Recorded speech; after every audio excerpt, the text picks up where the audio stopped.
ونشهد أن محمدا عبده ورسوله صلى الله عليه وسلم رب اشرح لي صدري ويسر لي أمري واحلل عقدة من لساني يفقهوا قولي أعوذ بالله السميع العليم من الشيطان الرجيم من همزه ونفخه ونفثه بابو مکسل امامی باب ہے کیا ٹھہر سکتا ہے امام فی مصلاحی اس نماز پڑھنے والی جگہ میں جہاں اس نے فرض پڑھے ہیں اس کے بعد یعنی نفلی نماز پڑھنے کے لیے بعد السلام سلام پھیرنے کے بعد جو مسئلہ برحق ہے وہ یہ ہے کہ فرضی نماز پڑھنے کے فوراً بعد اسی جگہ سلام پھیرنے کے بعد نفلی نماز نہ پڑھی جائے، خواہ وہ سنتے ہیں خواہ وہ وضو کے نفل ہے خواہ کوئی ہے۔ لیکن اس میں بھی ہماری عوام کو غالباً تھوڑے سے مسئلے کی وضاحت کی ضرورت ہے، کیونکہ جمعے والے دن تو بڑا ہی اہتمام کرتی ہیں۔ حالانکہ مسئلہ یہ کہ اگر ہم نے فرض پڑھ لیے اس کے بعد سبحان اللہ الحمدللہ اللہ اکبر 33 مرتبہ پڑھ لیا، آیت الکرسی پڑھ لی اور کچھ تھوڑا بہت ذکر و اذکار کر لیا تو ہم اسی جگہ سنتے یا نفل پڑھ سکتے ہیں۔ اگر ہم نے یہ کچھ بھی نہیں کیا تو ہمیں جلدی بھی ہے، پھر تھوڑا سا جگہ بدل کے پڑھ لیں نفل یا سنتے، یا اس کے علاوہ اگر ہمیں جلدی ہے تو ہم تھوڑا سا ادھر سے کوئی ادھر ہو کے یعنی کوئی چکر لگا کے جگہ بدل کے پڑھ لیں تو بھی کوئی حرج نہیں ہے۔ لیکن یہ صرف جمعے کے ساتھ مخصوص بات نہیں ہے، بلکہ اس کے علاوہ بھی جب ہم ظہر کی نماز پڑھیں اس کے بعد سنتے پڑھنی ہوتی ہے نا، عشاء کی نماز کے بعد سنتے ہیں، مغرب کی نماز کے بعد یعنی فرضوں کے بعد سنتے ہیں، ظہر کے فرضوں کے بعد سنتے ہیں۔ یہ سارے فرضوں کے لیے ایک ہی حکم ہے، یعنی فرضوں کے بعد اسی جگہ سلام پھیر کے فوری طور پہ سنتے نہ پڑھی جائیں نہ نفل پڑھے جائیں، کیونکہ سنت بھی سنت موقدہ ہے، یہ فرض نہیں۔ لیکن ہم نفل ایک ہوتے ہیں نا ہمارے وضو کے نفل، وہ تو ہم نے ٹھہر کے کرنے ہوتے ہیں، یہ پڑھنے ہوتے ہیں۔ ایک ہوتا ہے کہ ہم نے فرضوں کے ساتھ کوئی نفلوں کی نظر مانی، ہم نے فوراً نفل پڑھنے ہوتے ہیں۔ تو مسئلہ یہ برحق ہے کہ کوئی بھی فرض پڑھ کے فوری طور پہ سلام پھیر کے بغیر ذکر کیے وہاں سنتے نہ شروع کی جائیں،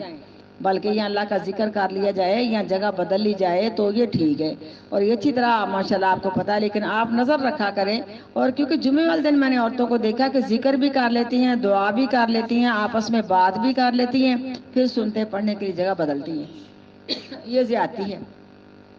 حکم کی سمجھو کہ مسئلے کی معلومات نہ ہونے کی وجہ سے ایسا ہوتا ہے۔ اگر ہم نے یہ آپس میں بات کر لی یا اللہ کا ذکر کر لیا یا ہم نے دعا کر لی پھر تو ہمیں جگہ بدلنے کی ضرورت نہیں ہے۔ لیکن یہ مسئلہ صرف جمعے والے دن فرضوں کے بعد سنتوں کا نہیں ہے، بلکہ یہ مسئلہ ہر فرضوں کے بعد سنتے پڑھنے کا ہے۔ دن میں 3 نمازیں ہماری ایسی ہیں جن کے فرضوں کے بعد سنتے ہیں، ظہر کی نماز، مغرب کی نماز، عشاء کی نماز۔ تو اسی طرح اس کے ساتھ فرض پڑھ کے یا دعا کی جائے یا جگہ بدلی جائے اگر جلدی ہے تو، یا تو پھر اس کے علاوہ یہ ہے کہ اگر وہاں ہی ہم نے سنتے پڑھنی ہے تو پھر کوئی ذکر وغیرہ کر لیا جائے، پھر کوئی حرج نہیں ہے۔ تو باب یہ ہے، امام صاحب باب لائے کہ کیا امام ٹھہرا رہے وہاں ہی، کیونکہ ٹھہرا رہنے میں میرے خیال میں امام صاحب وہ حدیثیں لائیں گے کہ نبی کریم صلی اللہ علیہ وسلم نماز ختم کرنے کے بعد انتظار کرتے رہتے عورتوں کا کہ وہ اپنے اپنے گھروں میں چلی جائیں، پھر آقا علیہ السلام باہر نکلتے تو ٹھہرے رہتے نا، کیونکہ آپ صلی اللہ علیہ وسلم ٹھہرے رہتے مسجد میں، تو امام صاحب وہ حدیثیں لائیں گے۔ لیکن جو مسئلہ وضاحت کے ساتھ تھوڑا بہت پتا ہے نا وہ میں نے آپ کے سامنے رکھ، تھوڑا بہت نہیں بلکہ یہی تحقیق ہے، وہ میں نے بتا دیا آپ کو۔ ہاں پڑھ سکتے ہیں، وضو کے نفل پڑھے سنتے پڑھے فرضوں کے بعد، فرضوں کے بعد جگہ بدلنی ہے یا دعا کرنی ہے یا ذکر کرنا، یا اگر آپس میں کوئی بات، یہ لازمی ہے کہ آپس کے اندر بات کر کے وقفہ کریں۔ مقصد وقفہ کرنے کا ہے، جیسے آتا نا کہ جب تم نے عید پڑھنے جانا ہے نا تو جانے آنے کا راستہ چینج کرو، اس میں یہ ہے کہ دونوں راستے کل قیامت کو گواہی دیں گے۔ اسی طرح یہ سنتوں اور فرضوں کا وقفہ کرنا بھی یہی مقصد ہے، تاکہ دونوں جگہ ہماری کل قیامت والے دن گواہی دیں کہ اللہ کے بندے نے یہاں میرے اوپر نماز پڑھی تھی، مقصد یہ ہے۔ بابو مکسل امامی باب ہے کیا ٹھہرا رہ سکتا امام فی مصلاحی جہاں اس نے فرضی نماز پڑھی ہے بعد السلام سلام پھیرنے کے بعد۔ وقال لنا آدم، اور کا ہمارے لیے آدم نے، حدثنا شعبۃ عن ایوب عن نافع قال کہا کانا بن عمر، تھے عبداللہ بن عمر یصلی نماز پڑھتے فی مکان الذی اس جگہ میں الذی وہ صلی فی الفریضہ تھا جس جگہ میں انہوں نے فرضی نماز پڑھی ہے، لیکن وقفہ کرتے تھے یا دعا کا یا ذکر کا۔ وفعلہ القاسم، اور اسی طرح کیا قاسم نے، یہ قاسم جو ہے نا یہ ابن محمد بن ابی بکر ہیں، یہ ابو بکر صدیق رضی اللہ تعالیٰ عنہ کے پوتے لگتے ہیں۔ ویذکر، اور ذکر کیا اس حدیث کا ابو ہریرہ رضی اللہ تعالیٰ عنہ سے، ابو ہریرہ یرفعہ اس حدیث کو مرفوعاً بیان کرتے ہیں، لیکن کہتے کہ ہیں لا یتطوع الامام، نہ نفلی نماز پڑھے امام فی مکان ہی فرضی نماز والی جگہ میں، ولم یصح، کیا لفظ ہے؟ غلام یصیحہ، اور یہ صحیح نہیں ہے، یعنی یا کلام کر لے، امام بخاری کا مقصد ہے یا دعا کر لے یا جگہ چینج کر لے. یہ صحیح نہیں کہ جہاں سلام ہم نے فرضی پھیری ہے وہاں جلدی کے ساتھ کھڑے کو سنتے پڑھنے شروع کر دیں. اور یہ تقریباً میں دیکھتی ہوں غلطی، لیکن بیٹا جہاں تک کوشش ہوتی ہے منع کر دیا جاتا ہے، مسئلہ بتا دیا جاتا ہے، لیکن کو مانے یا نہ مانے اس کی مرضی ہے. کہ سلام پھیری ادھر فوری طور پہ سنتے پڑھنے شروع کر دیں. اور یہ ساری اسی وجہ سے ہے کہ وہ لوگ جو ہوتے ہیں نا ایسا کرنے والے، وہ ان کے پاس کوئی علم نہیں ہوتا. علم والا بندہ سمجھتا کہ ہم نے وقفہ کرنا ہے. حدثنا ابو ولید ہشام ابن عبد الملکی قال حدثنا ابراہیم ابن سعد قال حدثنا زہری عن ہندا بنت حارث ان ام سلمہ تھا، یعنی ہندا بنت حارث وہ بیان کرتی ہیں ام سلمہ رضی اللہ تعالی عنہا سے ان نبی، بے شک نبی کریم صلی اللہ علیہ وسلم کانا اذا سلم، تھے جب سلام پھیر لیتے یم کس فی مکان ہی یسیرا، ٹھہرے رہتے کچھ وقت، ٹھہرے رہتے اس جگہ میں یسیرن کچھ تھوڑا وقت. قال ابن شہاب فنرا، کہا ابن شہاب نے میرا خیال ہے، واللہ عالم، حقیقت تو اللہ تعالیٰ ہی جانتا ہے، لکئی ینفذا من ینصرف من النساء، تاکہ مسجد سے نکل کر واپس چلی جائیں عورتیں جن جو آپ کے پیچھے نماز پڑھنے والی ہیں. وقال ابن ابی مریم، اور کہا ابن مریم نے اخبرنا نافع ابن یزید قال حدثني جعفر ابن ربیعہ ان ابن شہاب کتب الیہ، لکھا انہوں نے اس کی طرف، کہا حدثنی، حدیث بیان کی مجھے ہندا بنت حارث فراسیہ نے. وہ روایت کرتی میں سلمہ رضی اللہ تعالیٰ عنہ سے. امام بخاری کا یہاں یہ مقصد ہے بار بار اس الفاظ کو دہرانے کا کہ لوگوں نے کہا یہ حدیث ہمیں ہندا بنت حارث فراسیہ نے سنائی ہے یا ہندا بنت حارث قراشیہ نے سنائی ہے، یعنی قراشیہ نے سکھائی ہے، بتائی ہے، یعنی اس کی سند. لیکن اصل میں یہ جو حدیث ہے نا یہ ایک عورت نے سنائی ہے جو قریش خاندان سے تھی. تو انہوں نے بار بار اس کو، کسی نے کہا یہ ہندا بنت فراسیہ ہے، کسی نے کہا ہندا بنت قراشیہ ہے. تو اصل میں یہ مرسل راوی ہے جس نے یہ بیان کیا ہے. اصل میں حدیث جو بیان کرنے والے ہیں نا، وہ بیان کرنے والی ہیں وہ ایک عورت جو قریش خاندان سے تھی، اس نے یہ حدیث سنائی کہ نبی کریم صلی اللہ علیہ وسلم سے میں نے سنا وہ سیدہ ام سلمہ رضی اللہ تعالی عنہا کے پاس آتی جاتی تھی. انہوں نے حدیث سنائی کہ نبی کریم صلی اللہ علیہ وسلم فرض پڑھ کے نہ بیٹھے رہتے، انتظار کرتے رہتے. تو اس بات سے منع کیا گیا کہ فرضوں کے بعد فوراً وہاں سنتے نہ پڑھی جائیں. تو غالباً راوی کہتا کہ میرا خیال ہے، جانتا تو اللہ تعالیٰ یہ کہ نبی کریم صلی اللہ علیہ وسلم کے دو مقصد ہوا کرتے تھے وہاں بیٹھے رہنے کے. ایک یہ ہے کہ عورتیں اپنے اپنے گھروں میں چلی جائیں، عورتوں اور مردوں کا ایک گلی میں آپس میں ملاپ نہ ہو. دوسرے نمبر پہ یہ کہ سنتے یا نفل جنہوں نے پڑھنے ہیں نا وہ پڑھ کے جائیں. ویسے بے شک یہ آپ صلی اللہ علیہ وسلم کا سنت طریقہ تھا. امہات المومنین نے یہ آپ کا طریقہ حدیثوں میں درج کیا ہے کہ آقا علیہ السلام ساری سنتے نفل سب کچھ گھر پڑا کرتے تھے. کیونکہ حدیث میں آتا کہ اپنے گھروں کو قبرستان نہ بناؤ. میں تو کہتی ہوں کہ اپنے گھروں میں مصلی نہ اٹھاؤ، مصلی بچھا ہوا ہے، ابھی یہاں سے اٹھنا ظہر کی نماز کا ٹائم ہو جانا ہے، ہم نے ظہر کی نماز پڑھنی اور اشراق کے نفل پڑھ کے تھوڑی دیر اگر ہم آرام کر لیں الگ بات ہے. اس کے بعد پھر ہم نے اوابین، ضحیٰ، یہ نماز ایک ہے، ٹائم 3 ہے، یہ 8 نفلیں کرتے کرتے ہمارے الحمدللہ ہو ہی جاتے ہیں.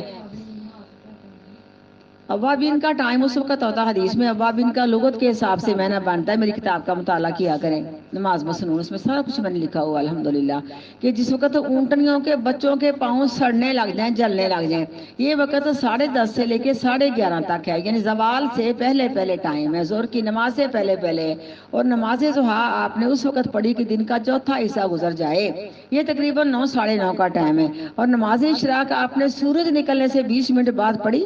یا اذان کے 10 منٹ کم 2 گھنٹے لگا لے. لیکن میں تو 2 گھنٹے کا احتیاط کر لیتی ہوں کہ چلو ٹھیک ہے. یہ نماز ایک ہے اور ٹائم 3 ہے. ہم ہماری نمازیں ٹوٹل 5 فرض ہیں نا، تو نفل ملا کے 7 بن جاتی ہیں. ایک تہجد کی نماز، دوسری ہماری یہ نماز. لیکن یہ نماز ایک ہے، یہ نہیں ہم کہیں گے کہ ہم نے یہ 6 اور 9 نمازیں پڑھی ہیں، نہیں، ہم 7 ہی نمازیں کہیں گی، ٹھیک ہے. لیکن اگر سورج نکلنے کے 20 منٹ بعد پڑھیں گی تو نماز اشراق ہوگی، یا اذان کے 2 گھنٹے بعد پڑھیں گی تو نماز اشراق ہوگی.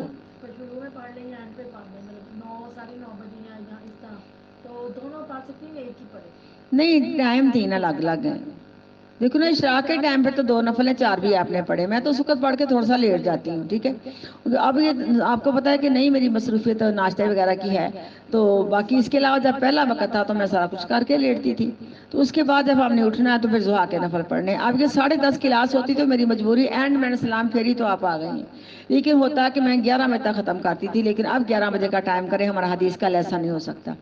تو یہ جو نماز ہے نا بہتر یہی ہے، بلکہ عمر فاروق رضی اللہ تعالیٰ عنہ ضحیٰ کے ٹائم نماز پڑھنے والوں پر سختی کیا کرتے تھے۔ سختی سے مراد مارا بھی کرتے تھے اپنے غلاموں کو، اپنی لونیوں کو سختی سے منع کیا کرتے تھے، غلاموں کو ڈانٹتے بھی تھے کہ تم ضحیٰ کے ٹائم پڑھتے ہو، تم اوابین کی نماز کیوں نہیں پڑھتے؟ تو مقصد یہ میری بات کا ہے، یہ حدیث کا مقصد یہ ہے کہ نماز اوابین کو زیادہ پسند کیا گیا، نماز اوابین کو زیادہ پسند کیا گیا، یعنی گویا کہ 10:30 11 بجے نماز جو ہم پڑھتی ہیں نا 8 نفل کرتے کرتے 11:30 تک ہمارے 8 نفل ہو جاتے ہیں، اس نماز کو آپ نے زیادہ پسند کیا۔ لیکن کم از کم میں کہتی ہوں کچھ بھی تم نے نہیں کرنا تو 2 نفل ہی پڑھ لو، ہمارے 360 ڈولوں کا صدقہ ہی ہمارا ہو جائے۔ لیکن آپ نے 4 مستقل جس ہماری اماں جان کے ہاں پڑھے، انہوں نے کہا سیدہ عائشہ رضی اللہ تعالیٰ عنہا نے کہ آپ نے 4 رکعتیں ضحیٰ کی مستقل میرے گھر میں پڑھی ہیں۔ اب دیکھو نا کتنی آپ کی بیویاں ہیں، کتنی آپ کی جگہ ہیں، آپ کی مصروفیت ہے۔ جیسے میرا پورا گھر اپنا ہو تو میری شروع کی یہ عادت تھی کہ 4 نفل میں نے آفس میں پڑھ لی جب میں نیچے تھی، اور 2 میں نے کمرے میں پڑھ لیے، 2 میں نے چھوٹے کمرے کے اندر پڑھ لیے، 2 میں نے حال میں پڑھ لیے، تو جہاں جہاں جس نے دیکھا اتنے ہی نفل نوٹ کر لیے۔ جبکہ ام ہانی کے گھر آپ صلی اللہ علیہ وسلم نے فتح مکہ کے موقع پہ 8 نفل پڑھے، صحیح بخاری کی حدیث ہے، شکرانے کے تھے، اس ٹائم تھے، ٹائم یہی تھا۔ تو بہرحال ہمیں بھی تو کچھ نہ کچھ کرنا چاہیے، کم از کم تو ہمیں 360 جوڑوں کا صدقہ دینے کے لیے آپ نے حکم دیا۔ صحابہ نے کہا اللہ کے رسول جی ہم تو اتنے غریب ہیں، ہمارا تو آٹا روٹی نہیں پورا ہوتا، تو آپ نے مختلف قسم کے اذکار بتائے، حدیث لمبی ہے، ٹائم لگ جائے گا، میری کتاب میں نے درج کیا ہوا ہے۔ تو کم از کم اگر کچھ بھی نہیں کر سکتا تو آخر میں آپ نے کہا 360 جوڑوں کا صدقہ 2 نفل پڑھ کے کر لے، تاکہ ہمارے جوڑوں کی بیماریوں سے اللہ ہمیں شفا دے۔ میرے بیٹا ہمارا تقویٰ ہے کہ اسی وجہ سے آج ہماری صحت جو ہے نا ہم اس قابل ہے کہ ہم 4 لفظ بول رہے ہیں، یہ حدیث کی برکت سے، قرآن کی برکت سے، نماز اور روزے کی برکت سے اللہ تعالی ہمیں چلائے پھرتا ہے، اور ہمیں اللہ تقویٰ نصیب فرماتا ہے، اور ہمارے اندر ہمت پیدا ہوتی کہ ہم کچھ کریں۔ روایت یونس سے وہ بیان کرتے ابن شہاب سے خبر دی مجھ کو ہندہ فراسیہ نے قال کا عثمان بن عمر اخبرنا یونس عن زہری قال کا حدثنی ہندہ، یہ کراشیہ یا قرشیہ ہے، اور کہا زبیدی نے اخبارنی خبر دی مجھ کو زہری نے انا ہندہ بنت الحارثہ القرشیہ ہے، اخبرتا انہوں نے خبر دی وکانت تحت ماد بن مقداد، اور تھی وہ ہندہ ماد بن مقداد کے نکاح میں، وہ حلیف، اور وہ حلیف تھے۔ حلیف کا مطلب سمجھتی ہو نا، یہ اس وقت کوئی باقاعدہ قانون نہیں تھا، نہ کوئی اسلامی نہ کوئی ملک کا، بلکہ ہم قسم ہو جانا آپس میں قبیلوں کی لڑائی میں کام کرتا تھا کہ ایک قبیلہ وہ قبیلہ اس کے ساتھ مل کے ہم قسم ہو جاتا کہ اب قسم ہے تیرے ساتھ ہوں، تو سیاہی کرے تو سفیدی کرے میں تیرے ساتھ ہوں، اور دوسرا قبیلہ دوسرے کے ساتھ ہم قسم ہو جاتا، اور یہ سلسلہ نبی کریم صلی اللہ علیہ وسلم تک بھی چلتا رہا۔ جیسے حدیبیہ کے موقع پہ جب آپ نے صلح کرنی چاہیے مکہ والوں سے، تو آپ نے اجازت دی تھی نا قبیلے والوں کو کہ تم جس کے چاہو حلیف بن جاؤ، حدیث کے الفاظ آتے ہیں۔ آخرکار بنو خزاع کا قبیلہ نبی کریم صلی اللہ علیہ وسلم کا حلیف بن گیا، اور بنو دعاؤں کی خشکی میرے گلے میں، اور بنو بکر کا قبیلہ مکہ والوں کے ساتھ حلیف بن گیا۔ تو ثابت ہوا یہ ہم قسم ہو جانا، حلیف بن جانا اس وقت کا یہ قانون تھا، لیکن شریعت نے اس کو برا بھی نہیں اتنا جانا، کیونکہ نبی کریم صلی اللہ علیہ وسلم کے ساتھ جو شریف قبیلے ہوا کرتے تھے یہ ہم قسم ہو جایا کرتے تھے، ہم آقا علیہ السلام کے ساتھ دین کے معاملات میں ہر قسم کا ساتھ دیں گے، اور یہی ان کے مسلمان کی علامت سمجھی جاتی تھی۔ اور وہ حلیف ہے بنو زہرہ قبیلے سے۔ وکانا تدخلو، تھی وہ آتی جاتی یعنی ہندہ، اللہ زوج نبی کریم صلی اللہ علیہ وسلم کی بیویوں کے پاس۔ کالا شعیب، کہا شعیب نے زہری سے، حدثنی مجھے حدیث سنائی ہندہ قرشیہ نے، کالا ابن ابی عتیق، کہا عبداللہ بن عتیق نے، وہ روایت کرتے ہیں زہری سے، ان ہند الفراسیہ، کہا کہ ہندہ فراسیہ نے حدیث سنائی ہے۔ کالا لیسو، کہا لیس نے حدثنی یحییٰ ابن سعید، یحییٰ بن سعید نے حدیث سنائی ہے۔ حدثہ ابن شہاب عن امرات من قریش حدثتہ عن النبی، یعنی حدیث سنائی ابن شہاب نے، وہ روایت کرتے قریشیوں کی ایک عورت سے، تو یہ ٹھیک ہے، اور پچھلے ساری روایتیں مرسل ہیں۔ حدیث سنائی ایک عورت نے جو قریش خاندان سے تھی، حدیث سنائی اس نے یہ نبی کریم صلی اللہ علیہ وسلم سے، یعنی امام نماز پڑھ کے فرضی وہاں بیٹھا رہے، ٹھہرا رہے، کچھ وقت اللہ کا ذکر کرے، یا پھر اپنے گھر کو آ جائے، یا اگر سنتے ہیں یا نفل پڑھنے ہو تو پڑھ سکتا ہے۔ بابو من صلی اللہ بن ناسی، باب ہے جو شخص نماز پڑھائے لوگوں کو، فذکر حاجتہ، تو یاد آ جائے اس کو کوئی اپنی حاجت، فتخطاہم، پس وہ لوگوں کی گردنیں پھلانگتا ہوا آ جائے، کیونکہ آپ جانتے ہیں اب امام آگے ہے تو اس نے گزرنا ہے، اس نے یہ نہیں ہے کہ لوگوں کے سروں کے اوپر سے گزرنا ہے، لیکن سب لوگ بیٹھے ہوئے ہیں، اس نے درمیان سے اپنا رستہ بنا کے جانا ہے۔ لیکن یہ کہ بعض دفعہ انسان کندھے پہ ہاتھ بھی رکھ لیتا ہے، وہ کھڑا ہوتا ہے، لوگ بیٹھے ہوتے ہیں، اس کو کہا گیا کہ لوگوں کی گردنوں کو پھلانگتے ہوئے، یہ نہیں ہے کہ آپ ان کے سر سے قدم لے کے گئے تھے، یہ بات نہیں ہے۔ حدثنا محمد بن عبید قال حدثنا عیسیٰ بن یونس عن عمرو بن سعید قال اخبرني ابن ابی ملیکہ ان عقبہ قال کا صلیت ورا نبی، نماز پڑھی میں نے پیچھے نبی کریم صلی اللہ علیہ وسلم کے، بالمدینہ تے مدینہ میں، العصر عصر کی، فسلم، بس آپ نے سلام پھیری، فقام مسرعا، پس آپ کھڑے ہو گئے جلدی سے، فتخطا رکاب الناس، پس آپ نے پھلانگا لوگوں کی گردنوں کو، الی بعض حجر نسائہ، اپنی بعض بیویوں کے حجروں کی طرف، ففزع الناس، پس گھبرا گئے لوگ، من سرعتہ، آپ کے جلدی جانے سے، فخرج علیہم، پس واپس آئے آپ ان پر، فرا، پس دیکھا نبی کریم صلی اللہ علیہ وسلم نے، انہم قد عجبوا، بے شک تحقیق انہوں نے تعجب کیا ہے، من سرعتہ، آپ کے جلدی جانے سے، فقالا، تو فرمایا نبی کریم صلی اللہ علیہ وسلم نے، ذکرت شیئا، یاد آ گیا مجھے کچھ، من تبرن، یعنی تبرن، بعض نے کہا کہ یہ سونے کی ڈیلی تھی، بعض نے کہا چاندی کی ڈیلی تھی، یعنی کوئی آپ کے پاس اس طرح کا سمجھو کہ سامان تھا، تو آپ نے کہا کہ مجھے یاد آیا کہ میں نے وہ تقسیم نہیں کیا، تو آپ اس کو تقسیم کرنے کا حکم دے کے آ گئے۔ یاد آیا مجھے کچھ سونے کی ڈھیلی سے، اندنا، جو ہمارے پاس پڑی تھی، فکرہت، بس میں نے برا جانا، یہ بسانی، یہ کہ میں روکے رکھوں اس کو اپنے پاس، فامرت بقسمتہ، پس میں نے حکم دیا اس کو تقسیم کرنے کا۔ بابو انفتالی والانصرافی، باب ہے لوٹنا یا پھرنا، یہ امام کا لوٹنا یا پھرنا، کیونکہ اس بارے میں آپ جانتی ہیں، ہمیں تو ویسے امام کے ساتھ اتفاق نہیں، حدیث سے پتہ چلتا ہے، ہم کون سا مردوں کے پاس ہوتی ہیں کہ جب امام نماز پڑھتا ہے نا، تو امام اپنی دائیں جانب سے پھرے، اس جانب سے، تو انہوں نے کہا کہ جنہوں نے کہا نبی کریم صلی اللہ علیہ وسلم مستقل اپنی دائیں جانب سے پھرتے تھے، ان کے پاس ایک روایت ہے، مجھے تو اس کی سمجھ نہیں آئی، کہتے ہیں کہ آپ صلی اللہ علیہ وسلم کا حجرہ بھی دائیں جانب تھا، مثال کہ دیکھو نا، یہ قبلہ کی طرف امام بیٹھا ہے تو آپ کا حجرہ دائیں جانب تھا، تو مجھے آپ کا حجرہ سامنے نظر آتا ہے، کیونکہ آپ صلی اللہ علیہ وسلم جب آخری دن تھا آپ کا، تو آپ نے حجرے سے پردہ اٹھایا تھا، ابوبکر صدیق رضی اللہ تعالی عنہ نے 17 نمازیں آپ کی زندگی میں آپ کے مصلی پہ کھڑے ہو کے پڑھائی تھی، تو حجرہ بالکل سامنے تھا، جب آپ نے پردہ اٹھایا، دیکھو نا یہاں امام کھڑا ہے، ساتھ ہی ہے، یہ نہیں کہ مسجد کو بہت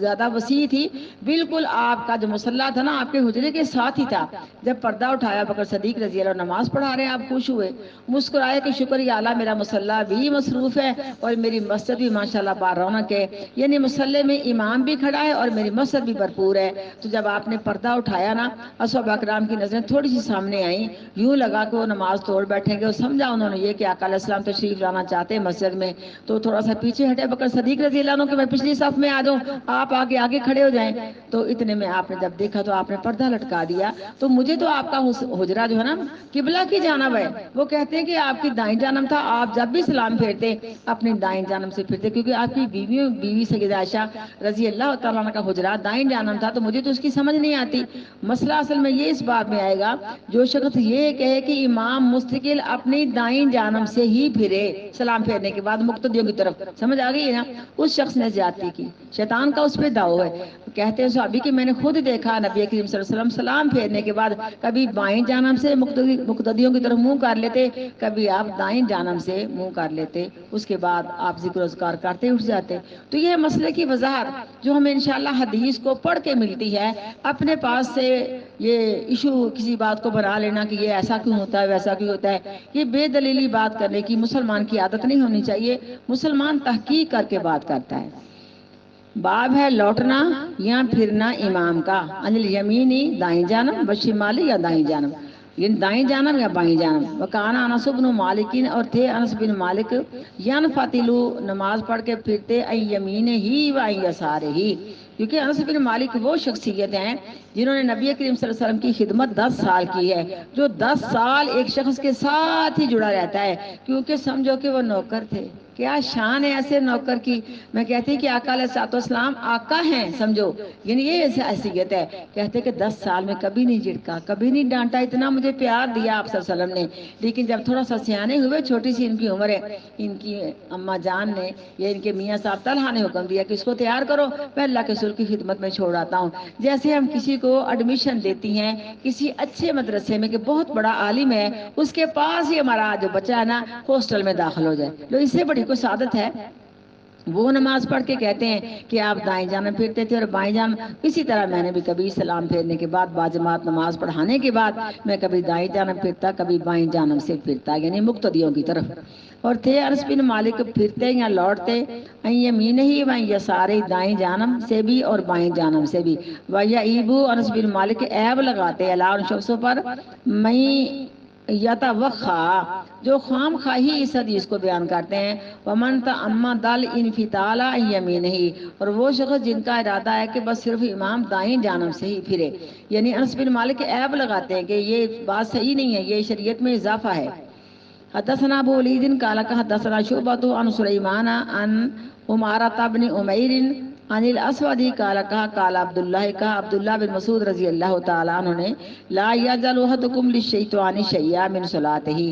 نہ بنائے تم میں سے کوئی ایک شیطان کے لیے اپنی نماز کا کچھ حصہ یرا جو دیکھے یا جس کا خیال ہے ان حقن علیہ یہ کہ اس پر یہی حق بنتا ہے اللہ ینصرف الا یمینہ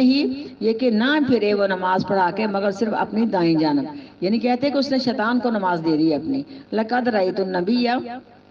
البتہ تحقیق دیکھا میں نے نبی کریم صلی اللہ علیہ وسلم کو کثیرن بہت زیادہ ینصرف عن یسارہ یہ کہ آپ نماز پڑھا کے اپنی بائیں جانب سے پھرتے ہیں یعنی مقتدیوں کی طرف منہ کرنے کے لیے.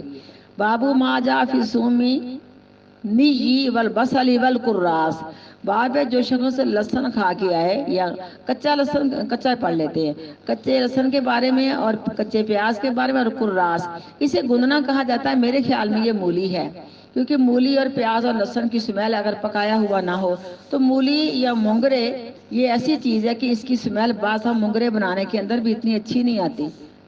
کھانے میں ٹیسٹ ہے اس کا یعنی سمجھو کہ اگر ہم مولی اور روٹی بنا لیں موسم میں یا سلاد میں مولی کاٹیں تو یہ ہے. لیکن اگر مولی کو نمک وغیرہ لگا دیا جائے تو پھر کھانے کے اندر ٹیسٹ ہے لیکن اس کا ڈکار یا منہ سے سمیل اس کی آتی ہے. اور کچا لہسن اور کچا پیاز تو کچا لہسن جو ہے نا بعض بیماریوں میں کہا جاتا ہے یوز کرو جیسے بلڈ پریشر کی بیماری ہے جیسے بعض لوگ نا جن کا موٹاپا بہت زیادہ بے شک آپ حکمت کی بات بھی سمجھ لیں یہ اگر 1 مہینہ کچا لہسن صبح 3 پیس ہوتے ہیں نا چھیل کے نا خالی پیٹ اس کو کٹ لگا کے 5-4 منٹ رکھ لو اس کے بعد پانی سادے پانی کے ساتھ نا لہسن کی گولیاں نہیں پنجابی کے اندر کہتے تو 3 پیس کھا لو 1 مہینے میں آپ کا 7-8 کلو وزن کم ہو جائے گا. جو بہت موٹے لوگ ہیں کیونکہ موٹاپا آج کل سمجھو کہ ایک عام ہو چکا ہے ہماری غذا کی سمجھو کہ لا اعتدالی کی وجہ سے اعتدال نہیں ہماری غذا میں تو موٹاپے کا علاج جو لوگ کرتے ہیں نا کاوے شاوے کے ساتھ بالکل ناکام ہے پھر اور زیادہ موٹاپا آتا ہے. یہ مستقل اگر استعمال کیا جائے سمجھو کہ سردیوں کے اندر ٹھیک ہے اس سے یہ فائدہ ہوتا ہے کہ کبھی انسان ہارٹ کی بیماری کا مریض نہیں ہوتا کبھی جوڑوں کی دردوں کا انشاءاللہ مریض نہیں ہوتا کیونکہ یہ قدرتی ہمارے لیے سمجھو کہ ایک دوائی ہے یہ قدرتی میڈیسن ہے. خون پتلا رہے گا ہارٹ کی بیماریاں نہیں ہوں گی اس کے علاوہ بلڈ پریشر بھی انشاءاللہ نارمل رہے گا. لیکن جب بیماری بڑھ جاتی ہے تب تو پھر ہمیں کچھ نہ کچھ میڈیسن بھی ساتھ لینی پڑتی ہے نا. لیکن یہ مجبوری ہے نا کہ ہم نے میڈیسن کی شکل میں کھانی ہے اور ہم گھر میں مسجد میں نہیں جائیں گی کھا کے نا. اس کے بعد یہ کہ اگر ہم گھر میں ہیں تو ہم صبح کھا لیں تھوڑی سی کوئی میٹھی چیز کھا لیں کھجور کھا لیں کچھ کھا لیں تاکہ منہ سے ہماری سمیل نہ آئے کیونکہ فرشتوں کو یہ بو بری لگتی ہے. لیکن اگر یہ پورا پیس کھائے نا تو ہمارے منہ سے سمیل نہیں آتی صرف کٹ لگانا ہوتا چھری کا ٹھیک ہے نا. تو یہ فائدے مند چیز ہے لیکن کچا پیاز کی سلاد میں استعمال ہوتا ہے کوئی حرج نہیں ہے لیکن اس کو کاٹ کے ہلکا سا نمک لگا کے مل کے دھو لیا جائے پھر کوئی نہیں. یہ سب چیزیں گھریلو ہیں. جب ہم نے مسجد میں جانا تب ہم نے کچا پیاز کچا لہسن کسی بھی حالت میں کھا کے نہیں جانا اور نہ ہی کچی مولی کھا کے جانا. آپ نے سختی سے منع کیا ہے. اگر آپ نے مولی والی روٹی کھائی تب بھی تھوڑا سا ڈکار میں اس کی سمیل ہوگی تو کوئی میٹھی چیز کھا لی جائے نا اوپر سے، تو اس الائچی جو ہے نا سبز وہ منہ میں رکھ لی جائے نا تو یہ بہتر ہے۔ تو مسجد میں جانے سے تو آپ نے سختی سے روکا، مسجد میں جانے سے بھی منع ہے، تو ہمیں اپنی مجلس کے اندر، یہ جو ہماری مجلس ہے نا قرآن و حدیث کی کلاس، الحمدللہ ایسی بہترین کلاس ہے، اللہ تعالیٰ کے نورانی رحمت کے فرشتوں نے ہماری مجلس کو ڈھانپ رکھا ہے، تو یہ میرا مدرسہ ہے سارا، اللہ خیر کرے، تو اس میں بڑی خوشی، لیکن اس میں ہم نے باوضو ہو کے بیٹھنا ہے، اگر موسم گرم ہے پسینوں سے صاف ستھرے کپڑے پہن کے بیٹھنا ہے، اس کے علاوہ ایسی کوئی بھی چیز ہمیں کلاس میں کھا کے نہیں آنی چاہیے، نہ ترجمے کی کلاس میں، نہ حدیث کی کلاس میں۔ آقا علیہ السلام نے فرمایا جس نے ایسا کیا وہ اپنے گھر بیٹھا رہے، نہ میری مسجدوں میں آئے اور نہ نماز پڑھنے کے لیے آئے۔ اس وقت جو آپ کی مسجد تھی نا وہاں صفا آپ کا مدرسہ بھی تھا، تو سب کے لیے حکم ایک ہی ہے۔ بعد میں جو شخص آئے کچا لہسن کھا کے جس میں بدبو ہو، یعنی غیر مطبوخن، اور کچا پیاز اور کچی مولی، میرے خیال میں گندنا مولی کو کہتے ہیں، وہ قول نبی، اور قول نبی کریم صلی اللہ علیہ وسلم کا، من اکل الصوما، جس نے کچا لہسن کھایا، اویل مسالہ یا پیاز، من الجوئی، بھوک کی وجہ سے، اور گہری، اس کے علاوہ کسی بھی وجہ سے۔ دیکھو نا میں نے پہلے بتا دیا کہ بعض بیماریوں کے لیے حکیم بتاتے ہیں، بلکہ ڈاکٹر بھی کہتے ہیں کہ تم صبح خالی پیٹ کچے لہسن کے 3 پیس چھیل کے نا بسم اللہ پڑھ کے کھا لیا کرو کہ اللہ یہ تیری قدرتی پیداوار ہے، میری ساری بیماریوں کی شفا اس میں دینا۔ کھائے جاتے ہیں، کھا لیے جاتے ہیں، بیٹا مجبوری ہوتی ہے۔ تو دیکھو نا کیپسول کی شکل میں سمجھ لیں، جیسے کیپسول ہے ویسے لہسن ہے، ارے ہلکا سا کاٹا، اگر موٹی گلی ہے کیونکہ لہسن دیسی ہو، دوسرا فارمی لہسن نہ ہو، دیسی لہسن، تقریباً اس کے پیس گولیاں چھوٹی ہوتی ہیں، اگر کوئی موٹی ہے تو اس کو 2 پیس کر لیا جائے، کوئی حرج نہیں، یعنی 2 پیس کٹ لگا کے نہیں بلکہ اس طرح جیسے کیپسول 2 بندہ کر لیتا ہے نا اس طرح، تاکہ اس کی جو ہے نا تیزی وہ ہمارے گلے کو نہ لگے نا، تو کھائی جاتی بیٹا مجبوری کی وجہ سے۔ ہم دیکھو کتنی موٹی گولیاں ہم کھا لیتی ہیں، کئی اینٹی بائیوٹک کے کیپسول اتنے موٹے ہوتے ہیں، سمجھو کہ اسی کی مثل گولی کی مثل ان کا سائز ہوتا ہے، اگر ہم وہ کھا لیتے ہیں تو یہ بھی کھائے جاتے ہیں مجبوری کی وجہ سے نا بیٹا، بھوک کی وجہ سے یا اس کے علاوہ، یعنی اس کے علاوہ کا مطلب کسی بیماری کی وجہ سے کھایا جائے یا کسی ٹیسٹ کی وجہ سے کہ ہمارے کھانے میں سلاد میں پیاز ہے، فلا یقربن مسجدنا، پس نہ قریب آئے ہماری مسجدوں کے۔ حدثنا عبداللہ ابن محمد قال حدثنا ابو عاصم قال اخبرنا ابن جریج قال اخبرنی عطاء قال سمعت، سنا میں نے جابر بن عبداللہ سے، قال النبی، انہوں نے کہا فرمایا نبی کریم صلی اللہ علیہ وسلم نے، من اکل من هذه الشجرۃ، جو شخص کھائے ان درختوں سے، یریدو مراد اس سے آپ کی الصوم لہسن، فلا یخشانا، پس نہ وہ چھانے کا مطلب کہ ہماری مسجدوں میں رش نہ کرے، پس نہ آئے فی مسجدنا، ہماری مسجدوں میں۔ کل تو میں نے کہا ما یعنی بھی،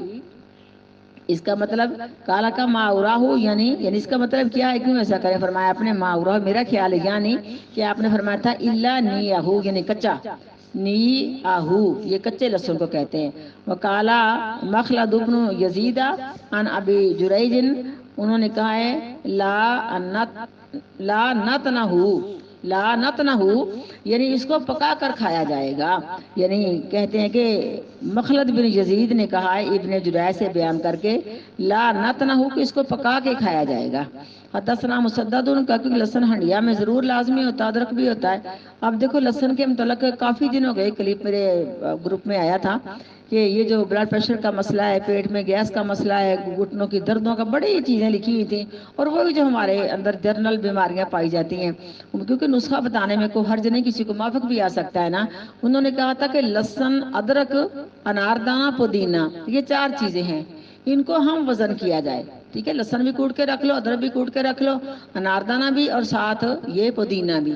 یہ 4 چیزیں ہم وزن ہوں، کچا لہسن، کچا ادرک، 4 چیزیں ہم وزن ہوں، جس کو مرچ مافق آتی، سبز مرچ ڈال لے، مجھے تو مرچ بالکل ہی مافق آتی، تو ہلکا سا نمک بنا کے ڈال کے چٹنی بنا کے رکھ لے، اب یہ 3-4 دن چٹنی ہماری فریج میں چل سکتی ہے، ہاں تو جب بھی کھانا کھائے، صبح شام غالباً یا دوپہر شام کھانا کھائے نا، تو 1 چمچ چٹنی کے ساتھ لے لے، اس کو تمام چیزوں سے، تمام بیماریوں سے اللہ بچا کے رکھے گا، یہ ٹوٹکے ہیں۔ اب اس میں کچا لہسن ہے، لیکن خیر جب اس کو ایک دن چٹنی بنا کے رکھی جائے تو باقی سب چیزیں، جو پودینے کی خوشبو ہے نا وہ اس کی بدبو کو مار دیتی ہے، لیکن اس میں کوئی ایسی سمیل نہیں ہوتی، تو بہرحال یہ پکا کے کھانا جائز ہے، چٹنی بھی جائز ہے، اور یہ بھی ایک مجبوری کی وجہ سے ہم کھاتے ہیں، پیٹ کی گیس سے بڑی پرانی ہوتی ہے، تو ایسی بیماریاں ہیں کہ یہ مستقل دائمی بن چکی ہیں، تو اس طرح ہمارے کھانے میں اگر پیاز ہم کھائیں یا یہ چٹنی کھائیں تو ہماری طبیعت فریش رہتی، تو کوئی حرج نہیں، کیونکہ ہم لوگ تو سب سے پہلی بات ہے گھر میں ہیں۔ اس کے علاوہ اگر جامعہ کی کلاسیں ہیں تو آپ کو پتا صبح میرا ناشتہ چائے کا کپ اور 2 رس، بس اس کے بعد میں نے اگر روزہ نہیں ہے تو میں نے جب واپس آنا نا کلاس سے شام کے قریب تب میں نے کھانا کھانا ہے، جب روزہ ہوتا تب میں نے کھانا اس کے بعد روزہ کھول کے کھانا ہے۔ اس میں میری کوئی بھی اگر چٹنی وغیرہ ہونا تو کسی بھی کلاس کو پرابلم نہیں ہوتی، کیونکہ میں نے کھانا گھر میں کھا کے گھر میں ہی رہنا ہوتا ہے۔ صبح کا ناشتہ تو ویسے ہی چائے ہوتی ہے نا، تو یہ ہے بیٹا ہمارا مسئلہ، کیونکہ بیماری کی وجہ سے کھایا جائے، کسی وجہ سے کھایا جائے، لیکن اپنے گھروں میں اگر ہے تو کوئی حرج نہیں ہے۔ اگر ہم نے کسی مجلس میں جانا، مجلس جو مسجد کی یا حدیث کی مجلس جامعہ کی ہے، تو پھر ہم نے بالکل بھی نہیں ایسا کرنا۔ اگر ہم نے کو اپنے کسی کھانے میں اس کو یوز کر لیا ہے تو الائچی منہ میں رکھ لو، کھجور کھا لو، کچھ کر لو، تاکہ ہمیں جو سمیل ہے ہمارے منہ کی وہ ختم ہو جائے، کیونکہ نبی کریم صلی اللہ علیہ وسلم خوشبو کو پسند کرتے تھے اور اس کی جو سمیل ہے نا یہ اتنی اچھی نہیں لگتی۔ حدثنا مسدد قال حدثنا یحییٰ عن عبید اللہ قال حدثنی نافع عن ابن عمر ان النبی، بے شک نبی کریم صلی اللہ علیہ وسلم نے قال فرمایا فی غزوۃ خیبر، غزوہ خیبر میں، من اکلا من هذه الشجرۃ، جس نے کھایا ان درختوں سے، یعنی السوما یعنی لہسن، فلا یقربن مسجدنا، پس نہ قریب آئے ہماری مسجدوں کے۔ حدثنا سعید بن عفیر قال حدثنا ابن وهب عن یونس عن ابن شہاب قال زعم، میرا خیال ہے عطا نے کہا تھا، ان جابر ابن عبداللہ، بے شک جابر بن عبداللہ نے کہا زعم میرا خیال ہے، ان نبی، بے شک نبی کریم صلی اللہ علیہ وسلم نے قال فرمایا تھا، من اکل صوما بصلا، یعنی انہوں نے پیاز کا ذکر بھی کے ساتھ کیا ہے، جو شخص کھائے کچا لہسن اور پیاز، فلیعتزلنا، انہوں نے کہا کہ آپ نے مطلب علیحدہ رہے، فلیعتزل مسجدنا، یہ راوی کو شک ہے کہ آپ نے کون سے الفاظ یقربن کہا تھا یا یعتزلنا، تو وہ علیحدہ رہے ہماری مسجدوں سے۔ راوی کو شک ہے، اس طرح کے شک میں حدیث میں کوئی کمزوری نہیں آتی۔ وَلْيَقُعُدْ فِي بَيْتِهِ، اور چاہیے کہ بیٹھا رہے فی بیتی، اپنے گھر میں۔ وَأَنَّ النَّبِيَّ، بے شک نبی کریم صلی اللہ علیہ وسلم کے پاس اتیا لائی گئی، بِقِدْرٍ، ایک ہنڈیا، فِيهِ خَضِرَاتٌ، اس میں جو سبز سبزیاں، جو خضرات من بقول، سبز رنگ کی سبزیاں تھی، جیسے کہ میتھی ہے، پالک ہے، اس طرح کی سبزیاں، ساگ ہے، اس میں سبز سبزیاں پکائی گئی تھیں، یعنی پتے والی۔ فوجد رہا ریحا، پس پایا آپ نے اس میں لہسن کی سمیل کو، پس سوال کیا آپ سے، سوال کیا آپ صلی اللہ علیہ وسلم نے، فاخبرا بما فیہا، پس خبر دی گئی آپ کو، بما فیہا من البقول، اس کے بارے میں جو سبزیاں اس میں تھیں۔ فقال، آپ نے فرمایا، قربوہا الی بعض اصحابہ، ایک حدیث میں آتا کہ آپ نے ایوب صابر کے قریب کی، اللہ کے رسول جس کو آپ نے جس سے نفرت کی، میں کیوں اس کو کھاؤں؟ تو آپ نے کہا میرے پاس اللہ کے فرشتے آتے ہیں سرگوشیاں کرنے کے لیے، یعنی وحی لے کے، اس لیے میں نہیں پسند کرتا، تم کھا لو۔ بس کہا قریب کرو بعض فلاں فلاں صحابہ کرام کے کارنامہ جو آپ کے ساتھ تھے۔ فلما راہو، پس جب انہوں نے دیکھا، کریہا، کہ آپ نے برا سمجھا ہے اکلا، اس کا کھانا، فقالا، تو آپ نے میں کل کھا لو، فانی اناجی من لا تناجی، پس بے شک میں ان فرشتوں کے ساتھ سرگوشیاں کرتا ہوں جن سے تم نہیں کرتے۔ وقال احمد بن صالح عن ابن وهب اتیا ببدر، یہ ڈش آپ کے پاس جنگ بدر میں لائی گئی تھی۔ قال ابن وهب، کہا وہب نے، یعنی طبقاً فیہ، انہوں نے کہا کہ تھال تھا، ہنڈیا نہیں تھی، تو زیادہ روایتیں تھال کیا تھے، کہ تھال میں جیسے ہم کہتے ہیں کہ ڈش میں، یا ہماری جو ڈش ہوتی ڈھکن والی ہوتی ہے اس میں ہم کو چیز ڈال کے لے آتی، چاول وغیرہ اس طرح، کہا یعنی وہ تھال تھا، فی اس میں خضراتن، یہ سبز پتوں والی سبزیاں پکی ہوئی تھیں، فلم یذکر لیسو، اور نہیں ذکر کیا لیس نے ابو سفیان سے، ان یونس، قصہ ہانڈی والا، یعنی ہانڈی والا قصہ نہیں بلکہ تھال والا ہے۔ فلا ادری، پس میں نہیں جانتا، ہوا من قول زہری، وہ ہانڈی والا جو لفظ ہے یہ زہری کا قول ہے، فی الحدیثی، یا حدیث کا لفظ ہے، تو حدیث کے لفظ میں تھالی کا ذکر آتا ہے، ہو سکتا ہے کہ ہنڈیا کے اندر بھی ہو، کیونکہ جنگ بدر میں تو ظاہر وہ وہاں ہنڈیا پکاتے تھے نا۔ حدثنا ابو معمر حدثنا ابو الوارث عبد الوارث عن عبد العزیز قال کا سالا، سوال کیا ایک آدمی نے، انس بن مالک، انس بن مالک سے، ما سمعت نبی، کیا تو نے سنا نبی کریم صلی اللہ علیہ وسلم سے، فی سومی کو لہسن کے بارے میں یا کچے لہسن کے بارے میں کوئی حکم؟ وقال، پس کہا انس نے، قال نبی، فرمایا نبی کریم صلی اللہ علیہ وسلم نے، من اکل من هذه الشجرۃ، جو شخص اس درخت سے کھائے، یعنی کچا لہسن کھائے، فلا یقربن ولا یصلین، پس نہ قریب آئے ہمارے اور نہ نماز پڑھے معنا، ہمارے ساتھ مل کے، یعنی مسجد میں۔ باب وضوء الصبیان، باب ہے کب بچوں پر وضو کرنا لازم آتا ہے، ومتى یجب علیہم الغسل، اور کب ان پر غسل کرنا واجب ہوتا ہے، والطہور، اور پاکیزگی اختیار کرنا، وحضورہم الجماعت، اور حاضر ہونا جماعت میں، کیونکہ بچہ بلوغت سے پہلے بھی عید کی نماز میں حاضر ہوتا ہے، جنازے میں حاضر ہوتا ہے، وضو اس پر لازم ہوتا ہے، لیکن جو غسل ہے نا وہ تو اس کے بالغ ہونے کی نشانی جب اس کو احتلام ہو، یعنی خواب میں کوئی ایسی چیز دیکھے،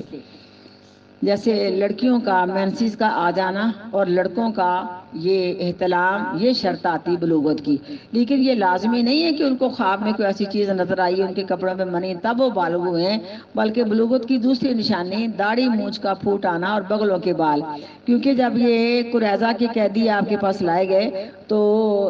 سعد بن معاذ نے یہی فرمایا تھا نا، سعد بن معاذ ہی ہے نا، سعد بن معاذ یہ اوس قبیلے کے سردار ہے، سعد بن عبادہ خزرج قبیلے کے سردار ہے، کہ اللہ کے رسول جی ان کے جو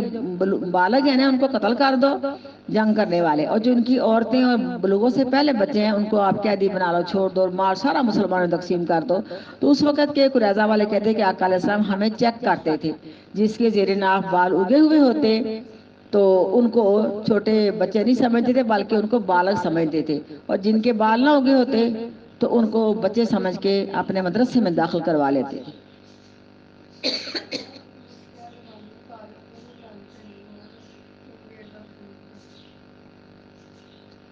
پھر 2 منٹ بند کر دو، سبق ریکارڈ ہو رہا ہے نا بیٹا، سب بچے آن لائن پڑھ رہے ہیں ساتھ، ان کو تھوڑا سا ٹھہر دو، بس سبق ختم ہونے والا ہے، پھر دوسرے سبق کے درمیان میں بات کر دوں گی انشاءاللہ، اگر ضروری ہے تو پھر بند کر دو بیٹا۔